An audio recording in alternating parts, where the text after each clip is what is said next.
మనం ఈ వీడియోలో షుగర్ వ్యాధి చక్కగా నియంత్రణలో ఉండాలంటే ఎలాంటి క్షేమదాయకమైనటువంటి గృహ వైద్యాన్ని అనుసరించాలి అనేటువంటి ఆసక్తిదాయకమైనటువంటి అంశాన్ని గురించి తెలుసుకోబోతున్నాం. ఈ రోజుల్లో ఒక భారతదేశంలోనే కాకుండా ప్రపంచవ్యాప్తంగా కూడా విపరీతంగా రోజు రోజుకు లక్షల సంఖ్యలో వేధించి ఇబ్బంది పెట్టేటువంటి అత్యంత సర్వసాధారణమైనటువంటి సమస్య షుగర్. దీన్నే మధుమేహ వ్యాధి అని, చక్కెర వ్యాధి అని, డయాబెటీస్ అని చెప్పేసి రకరకాలుగా పిలుస్తూ ఉంటారు. పూర్వకాలంలో అయితే ఏదో 50 సంవత్సరాలు దాటినటువంటి వాళ్ళలోనే సర్వసాధారణంగా ఎక్కువ శాతం మందిలో ఈ యొక్క చక్కెర వ్యాధి వచ్చేది. కానీ వివిధ రకాలైనటువంటి కారణాల రీత్యా ఈ రోజుల్లో మరి చిన్న వయసులోనే షుగర్ వ్యాధి సంప్రాప్తించి రకరకాల ఇబ్బందులకు ఇక్కట్లకు గురయ్యేటువంటి పరిస్థితి ఏర్పడుతుంది. ఈ పరిస్థితుల్లో మరి కొంతమందికి ఎన్ని రకాలైనటువంటి ఆధునిక కృత్రిమ రసాయన ఔషధాలు వాడినప్పటికీ ఒక పట్టాన షుగర్ నియంత్రణలో లేకపోవడము, అదేవిధంగా దానివల్ల అనేక రకాలైనటువంటి ఇతర ఉపద్రవాలు, కాంప్లికేషన్స్, సైడ్ ఎఫెక్ట్స్ రావడం మనం దైనందిన జీవితంలో ఎంతోమందిని గమనిస్తూనే ఉంటాం. మరి డాక్టర్లు శతవిధాల ప్రయత్నం చేస్తుంటారు ఆ షుగర్ నియంత్రణలో ఉంచేందుకు. వాళ్ళు ఆహార విధి విధానాలు పాటించమని చెప్తుంటారు, అదేవిధంగా కొన్ని ఎక్సర్సైజ్ చేయమని చెప్తుంటారు, చక్కటి ఔషధాలను సూచిస్తుంటారు. కానీ మరి వీళ్ళలో ఉన్నటువంటి అనేక రకాలైనటువంటి ఇబ్బందులు, పొరపాట్ల వల్ల వాటిని ఫాలో కాలేకపోవడం చేత కూడా మరి షుగర్ వ్యాధి నియంత్రణలో ఉండకపోవడానికి మరొక కారణంగా చెప్పుకోవచ్చు. ఏది ఏమైనప్పటికీ మరి షుగర్ వ్యాధిని నియంత్రణలో ఉంచుకోవడం వల్ల భవిష్యత్తులో ఎలాంటి ఇబ్బందులు ఉండవు. షుగర్ వ్యాధిని నియంత్రణలో ఉంచుకోకపోతే భవిష్యత్తులో అనేక రకాల ఉపద్రవాలు, ఇబ్బందులు, సైడ్ ఎఫెక్ట్స్ కూడా కలిగేటువంటి పరిస్థితి ఏర్పడుతుంది. మరి అటువంటి షుగర్ వ్యాధిని నియంత్రణలో ఉంచుకునేందుకు ఎలాంటి క్షేమదాయకమైనటువంటి ఔషధాన్ని వాడుకోవాలంటే కేవలము దీనికి కావలసినటువంటి పదార్థాలు 4. మరి మీరందరూ నిదానంగా నోట్ చేసుకోండి. ఈ రోజుల్లో మరి చాలామంది షుగర్ వ్యాధితో సఫర్ అవుతుంటారు కాబట్టి ఎంతోమందికి ఉపయోగపడేటువంటి అత్యంత అనుభవపూర్వకమైనటువంటి ఎంతోమంది వాడి చక్కటి సత్ఫలితాలు పొంది మాకు ఫీడ్బ్యాక్ ఇచ్చిన తర్వాతనే మరి మీకు మేము తెలియజేయడం జరుగుతోంది. ఈ ఫార్ములా తయారీకి కావలసినటువంటి పదార్థాలు చెప్పాను కదా 4. మొట్టమొదటిది పొడపత్రి చూర్ణం. నిదానంగా రాసుకోండి. పొడపత్రి చూర్ణం.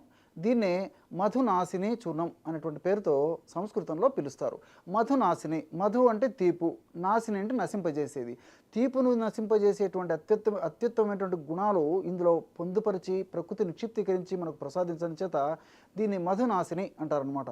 మరి ఈ మధునాశిని లేదా పొడపత్రి ఆకు చూర్ణాన్ని మనం చప్పరించేసేసి మింగేసేసి తర్వాత పంచదార కానీ లేకపోతే బెల్లం కానీ ఇలాంటివి ఏదైనా నాలుక మీద వేసుకుని నవ్వినప్పటికీ ఇసుకలాగా ఉంటుంది, కానీ వాటి యొక్క రుచి కూడా తెలియదు అనమాట. అంత పవర్ఫుల్ ఔషధం ఈ యొక్క పొడపత్రి చూర్ణం.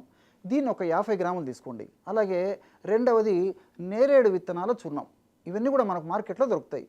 ఈ యొక్క నేరేడు విత్తనాల చూర్ణాన్ని జంబూ బీజ చూర్ణం అంటారనమాట.